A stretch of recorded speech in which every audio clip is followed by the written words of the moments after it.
हमें डॉक्टर रमन सिंह जी नहीं छोड़ूंगा, इसका मतलब है कहीं न कहीं मानसिकता बना लिए थे पहले, अब ये बोल रहे हैं कि मैं नहीं छोड़ूंगा। तो आज की स्थिति में क्या है, उनकी मानसिकता और कल क्या होगी, ये आज कहा नहीं जा सकता।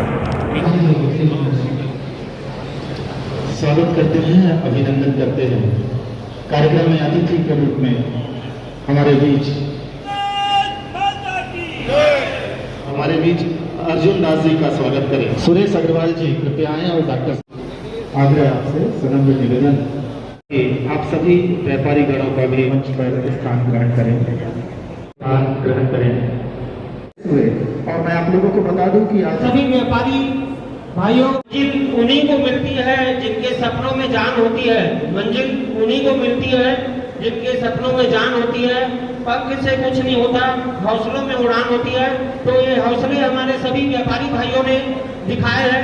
मैं उनका तहे दिल से शुक्रिया अदा करता हूँ। किसी ने कल्पना नहीं की थी, वही चीज आज इस मंच के माध्यम से मैं कहना चाहता हूँ अपने व्यापारी भाइयों के लिए।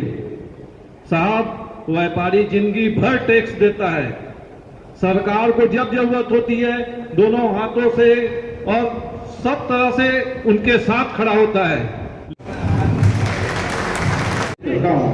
राजकुमार बापना जी को इन लाइनों के साथ कि है मन में कोई गीत तो आज गुनगुना दीजिए, कोई दुख कोई उलझन तो हाल सुना दीजिए, है मन में अगर प्रेम तो मुस्कुरा दीजिए।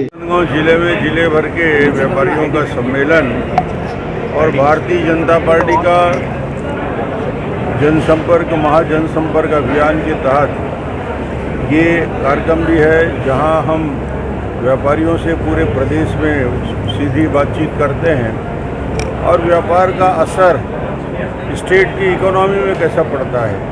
छत्तीसगढ़ की अर्थव्यवस्था मजबूत होगी, छत्तीसगढ़ में डेवलपमेंट के ज़्यादा काम होंगे। जैसे जैसे व्यवसाय व्यापार बढ़ेगा, छत्तीसगढ़ का जीडीपी बढ़ेगा तो पर कैपिटा इनकम प्रति व्यक्ति आमदनी बढ़ेगी। प्रति व्यक्ति आमदनी यदि बढ़ेगी तो लोगों की क्रय शक्ति बढ़ेगी, खरीदने की क्षमता बढ़ेगी, तो व्यापार व्यवसाय बढ़ेगा। ये सारे मोदी जी की कार्य योजना का नतीजा है।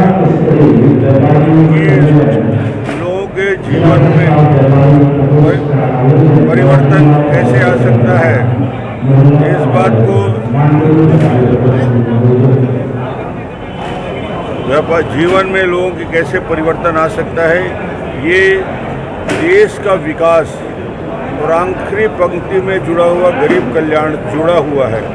गरीब को जब खाने की व्यवस्था हो जाएगी, उसके लिए आवास की व्यवस्था हो जाएगी, उसके लिए बिजली पानी की व्यवस्था हो जाएगी, वो भी आने वाले समय में बेहतर जीवन जीने की कल्पना करेगा।